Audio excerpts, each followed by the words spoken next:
Olá a todos, o tema desse vídeo é as principais patologias dos bovinos. Eu sou a Francine e eu faço parte do grupo da disciplina de Patologia Geral em conjunto com os alunos Anitta, Karen, Igor e Nadiele. E o grupo de Estatística é formado por Amanda, Ana Flávia, Camila, Ellen, Flaviane, Guinevere, Jordana, Laísa e Regina. Então, basicamente, através da observação dos dados que foram fornecidos pelo Labopav nos anos de 2013 e 2020, a gente selecionou as principais patologias responsáveis pelo óbito dos bovinos, que no caso seriam tristeza parasitária, carbúnculo sintomático, intoxicações e infecções bacterianas. E o objetivo foi basicamente encontrar as respostas para as questões que foram pré-estabelecidas referentes aos temas, com base na literatura e nas análises estatísticas. Então, essas foram as variáveis. Meu nome é Amanda e eu vou apresentar a parte estatística do nosso trabalho.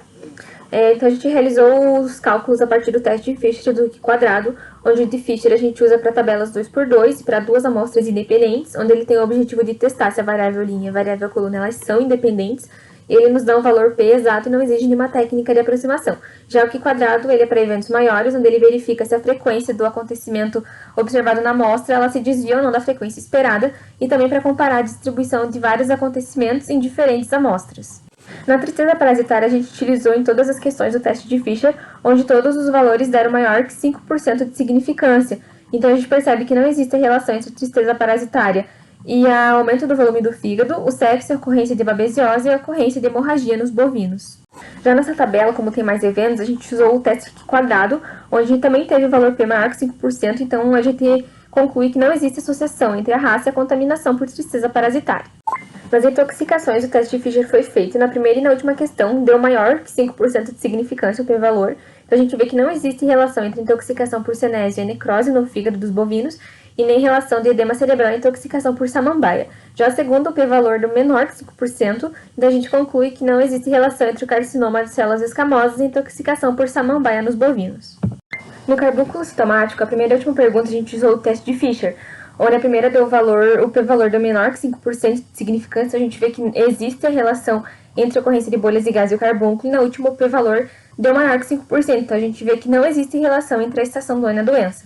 Já na segunda a gente fez o teste aqui quadrado, onde o p-valor também deu maior que 5% de significância, então a gente vê que não existe relação entre a idade e a ocorrência dessa doença nos bovinos. As infecções bacterianas, o teste de Fisher foi usado nas duas primeiras questões, onde tivemos valores maiores de 5% de significância. A gente conclui, então, que não existe associação entre a ocorrência de granuloma e a presença de necrose em relação a essa doença nos bovinos. E na última, foi usado o teste de quadrado, onde o p-valor deu menor que 5%. A gente pode concluir, então, que existe sim associação entre o sexo e a ocorrência das infecções bacterianas nos bovinos. E agora a gente vai falar um pouquinho sobre tristeza parasitária. A tristeza parasitária ela é um complexo provocado por infecções como a babesiose e a anaplasmose, e elas são transmitidas pelo carrapato Boophilus micrópolis. A doença ela apresenta uma taxa de mortalidade elevada, assim como a morbidade em regiões endêmicas e as oscilações climáticas que vão ditar os períodos de maior e menor infecção devido à flutuação da presença desse vetor. E isso vai acarretar na falta ou no baixo nível de anticorpos dos animais. Então, no presente trabalho, a hepatomegalia ela não foi observada nas análises estatísticas, o que contraria a literatura devido ao número pequeno de dados. Alguns autores também mencionam que a identificação de hemorragias generalizadas ela é presente, mas também devido ao número de dados, as análises contrariaram a literatura. Sobre a relação entre as raças europeias e os surtos de contaminação pela tristeza parasitária, não foi encontrada uma relação entre essas variáveis pelo mesmo motivo das questões anteriores. Agora um pouco sobre o carbúnculo sintomático.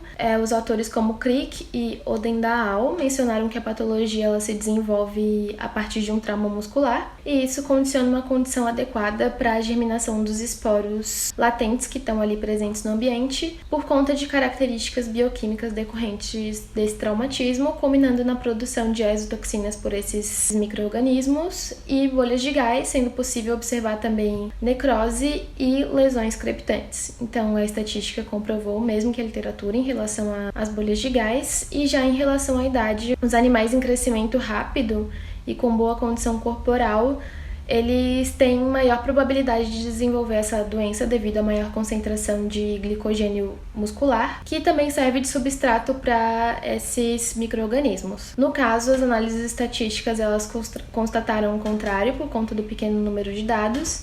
E sobre a estação do ano, os autores mencionaram que os surtos de carbúnculo sintomático têm uma tendência sazonal e ocorre principalmente durante os meses mais quentes com maior ocorrência de chuva, mas as análises estatísticas não constataram essa relação novamente por conta do número pequeno de dados. Sobre as intoxicações, a associação entre o consumo da samambaia e a ocorrência de carcinomas de células escamosas, os autores eles descrevem que em áreas com grande presença dessa planta ocorre uma amplificação na papilomatose digestiva de origem viral nos bovinos, e esses papilomas podem sofrer uma transformação maligna para carcinoma de células escamosas devido aos princípios tóxicos da samambaia, que podem ser carcinógenos, mutágenos e também imunossupressores. Martins também descreveu sobre a hematura enzootica bovina, que é uma doença que é causada pela intoxicação por samambaia e, por característica, ela tem o desenvolvimento de neoplasmas.